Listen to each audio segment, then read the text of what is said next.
Saddam Hussein, whether they like him or didn't like him, he hated terrorists. He'd shoot and kill terrorists. When terrorists came into this country, which he did control and he did dominate, he would kill terrorists. Now it's a breeding ground for terrorists. So, look, the war is a total catastrophe. Who do you blame? And they have a civil war going on. Who do you blame? Well, there's only one person you can blame, and that's our current president. I mean, obviously, Rumsfeld was a disaster, and other people that are giving him advice have been a disaster. And Condoleezza Rice, who's a lovely woman, but she never makes a deal. Perhaps even worse, the rest of the world hates us. You go throughout Europe. I travel. I do deals all over the world. The Europeans hate us. The Vice President, Dick Cheney. He said the war was going fantastically just a few months ago, and, you know, it's just very sad. I don't know if they're bad people. I don't know what's going on. I just know that they got us into a mess, the likes of which this country has probably never seen. It's one of the great catastrophes of all time. Look, everything in Washington has been a lie. Weapons of mass destruction was a total lie. It was a way of attacking Iraq, which he thought was going to be easy, and it turned out to be the exact opposite of easy. You know, nobody talks about the soldiers that are coming back with no arms and no legs. I mean, the thousands and maybe hundreds of thousands, and the Iraqis that have been just maimed and killed. This war is a horrible thing. Now, President Bush says he's religious, and yet 400,000 people, the way I count it, have died, and probably millions have been badly maimed and injured. What's going on? Everything's a lie. It's all a big lie. You could make a deal with Putin to stop his expansion? I would be willing to bet I would have a great relationship with Putin. It's about leadership. Based on what? You're two macho guys? No. I mean, based on a feel. Okay? You know, deals are people. You sound like George W. Bush. He looked into his soul and said he was a good guy. Come on. Bush didn't have the IQ. You know what I'm picking up from this? You'd buy Putin. You'd buy him all. I wouldn't buy him. I wouldn't buy him at all. I would be able to get along, in my opinion, with Putin. Now, it's possible not. I'm not saying 100%, but I think I would have a very good relationship with Putin. Right. And I'll tell you what, it's actually important for this country to do that. He hates Obama. And it's not like we're winning anything. You know, it's one thing if he hated him, but we're winning. Putin is beating Obama at every corner. I think so, yeah, I think Free so. golf membership for him? No, not that. I think we would get along very well. All right. I think it's very important. By the way, it's actually a very important question. I think that you can't have everybody hating you. I've been dealing with politicians all my life. They are all talk, no action, never going to get done. They're controlled by the lobbyists. They're controlled by donors, and they're controlled by special interests. When I tell somebody to do something, I'm not going to get a lobbyist calling me the next day, say, please don't do that. I love the Bible. I love the Bible. I'm a Protestant. I'm a Presbyterian. We have to take our country back. We have to run the country properly. Meaning your children in Phoenix and other places are going to be educated by bureaucrats from Washington who, for the most part, just want to pick up a check. Give me a break.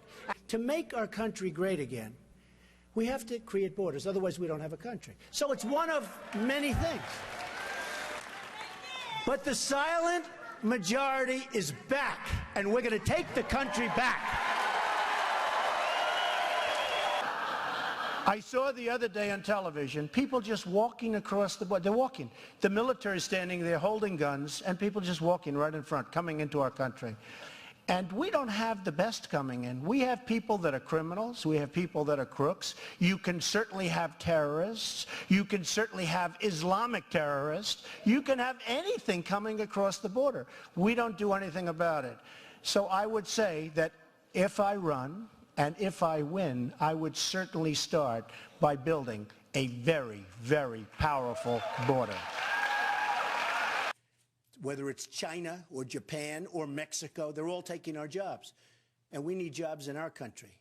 In California, a 66-year-old veteran, okay, 66-year-old veteran was raped, sodomized, beaten, and killed by an illegal immigrant.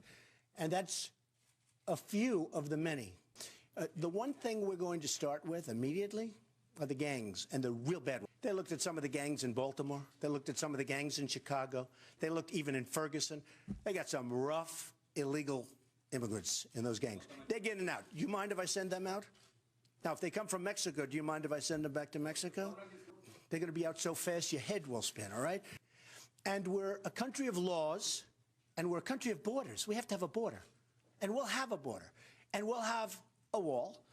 And the wall's going to have a big, beautiful door where people can come in legally, and also where we can bring talented people.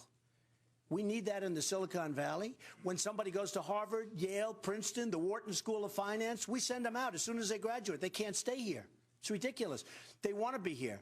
So then they go to their country, wherever it may be, whether it's Asia, Mexico, wherever it may be, and they compete against us. I don't want that. 3400 migrants ont été sauvés et récupérés en une journée. Et parmi lesquels, grâce à un navire français, 217 migrants arrêtés grâce à ce navire français qui intervient et qui est en train de les ramener vers l'Italie. Est-ce qu'il fallait intervenir tout près des côtes de Libye? Est-ce qu'il fallait tout de suite intervenir? Moi, je pense qu'il faut faire comme l'Australie. Je le dis depuis des années, je le dis depuis que je suis allé d'ailleurs à Lampedusa. J'ai été la seule responsable politique française à aller sur place pour me rendre compte de la situation. Ce que fait l'Union européenne aujourd'hui est un véritable acte de complicité avec les passeurs. Mais il fait rien. Si, et d'ailleurs ils vont tripler les moyens qui sont accordés. Que font-ils? Ils vont, avec des bateaux, sauver les migrants. Jusque-là, évidemment, il faut le faire, bien entendu, je suis parfaitement d'accord. Mais après les avoir mis en sécurité sur les navires, on les ramène sur les côtes de l'Union européenne. C'est-à-dire qu'on facilite le travail des passeurs. Donc vous pensez qu'il fallait les renvoyer en Libye? Il faut évidemment les ramener à leur port de départ. Il faut que les passeurs sachent que pas un seul des migrants qu'ils estorquent dans le cadre d'un nouvel esclavagisme n'atteindra les côtes européennes. Car sinon, ce sont des milliers, des dizaines de milliers, des centaines de milliers de migrants qui risqueront leur peau. Parce que vous dites, s'il y en avait 3400 un jour récupérés, il y en a peut-être 1000 qui sont passés, c'est-à-dire 4 à 5 000 par jour. Ou 5 000, ou 10 000, nous n'en savons strictement rien. Or, encore une fois, la définition de la complicité, c'est participer à un délit par aide, par assistance, par fourniture de moyens. On aide les passeurs, on leur fournit des moyens. Est-ce qu'il faut changer le droit de la mer? Ces gens-là, souvent, se sabordent ou sont naufragés. Est-ce qu'il faut changer le droit de la mer?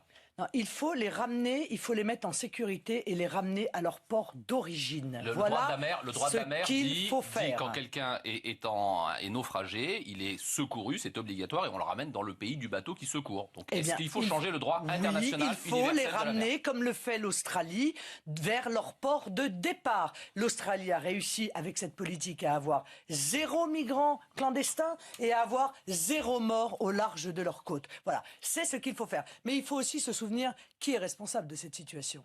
Car la situation que nous vivons aujourd'hui, c'est la conséquence de la déstabilisation de la Libye. C'est Nicolas Sarkozy qui en est le coupable. C'est François Hollande qui a soutenu cette intervention militaire. C'est eux qui portent la responsabilité du chaos qui existe en Libye actuellement et qui fait de la Libye le port de départ de centaines de milliers de migrants clandestins qui passent par la Libye pour pouvoir atteindre les rives européennes. Je ne vais pas reprendre l'argument classique. Il fallait laisser Kadhafi aller taper sur son peuple à Benghazi. C'était le moindre... À Benghazi, il n'y avait que des fondamentalistes islamistes. Alors oui, on aurait peut-être dû le laisser le taper à Benghazi, ouais.